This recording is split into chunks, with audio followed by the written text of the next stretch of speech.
முலாம்பழம் சாப்பிட்ட பிறகு நாம் பெரும்பாலும் அதன் விதைகளை எரிந்து விடுகிறோம். ஆனால் உண்மையில் அந்த விதைகள் மிகவும் மதிப்புள்ள உணவு. அதை சரியாக சுத்தம் செய்து வைத்தால் பல வருஷங்கள் பயன்படுத்தலாம். முலாம்பழ விதைகள் சாதாரண விதைகள் இல்ல. அதில் நல்ல protein, healthy fats, fibre, magnesium, zinc, vitamin A, C, E போன்ற பல சத்துக்கள் இருக்கின்றன. அதனால் இந்த விதைகள் உடலுக்கு மிகவும் நல்லது.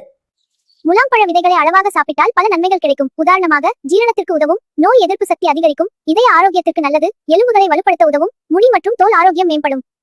முலாம் பழத்தை வெட்டிய பிறகு அதன் உள்ளே இருக்கும் விதைகளை முதலில் ஒரு பாத்திரத்தில் எடுத்துக்கொள்ளுங்கள்.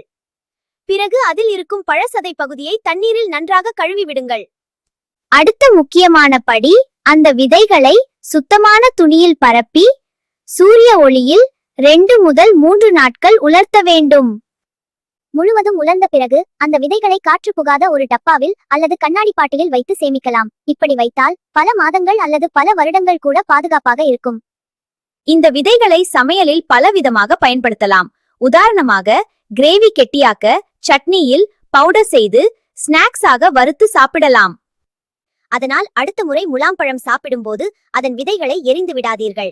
சிறிது நேரம் செலவழித்து சுத்தம் செய்து சேமித்து வைத்தால் அது ஒரு நல்ல ஆரோக்கியமான உணவாக மாறும்.